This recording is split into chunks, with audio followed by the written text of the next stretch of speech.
Hello everyone. তো আজ আমরা যাচ্ছিলাম পিকনিক। বহুদিন পর সবাই মিলে পিকনিক যাচ্ছি, আমার তো দারুণ লাগছিল। আর এই তো সবাই বাসে উঠে গেছে। তারপর সুন্দর ভিউ দেখতে দেখতে অবশেষে চলেই আসলাম।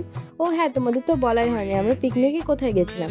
তো আমরা গেছিলাম দুধিয়া থেকে একটু উপরে মুক্তিখোলা বলে একটা জায়গায়। আর নেমে সবাইকে একটু দেখিয়েও দিলাম আমরা আমাদের ডেস্টিনেশনে পৌঁছে গেছি। আর এসেই যে যার কাজে লেগে পড়েছে। আর এখানে বাবিনদা বাসন মাজছিল, আমি ভিডিও করছিলাম বলে মুখটা ঘুরিয়ে নিল। তো তারপর আমরা ব্রেকফাস্টও করে নিলাম। আর পিকনিক মানেই তো খাওয়া দাওয়া, তাই কিছুতেই আমাদের মুখটা বন্ধ হচ্ছে না, তাই আবার পকোড়া নিয়ে বসে পড়েছি। এবার আমরা ভাবলাম একটু ওপরে উঠবো। পাহাড়ের ওপরে সুন্দর একটা পার্ক টাইপের আছে, আর ওখানেই যেতে যেতে অবস্থা তো পুরো খারাপ হয়ে গেছিল।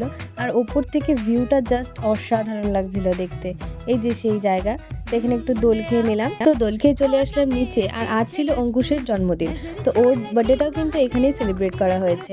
আর তারপর খাওয়া দাওয়া করে নিলাম। তো হই হুল্লোড় করতে করতে তো আজকের দিনটা খুব সুন্দরভাবেই কাটলো। টাটা।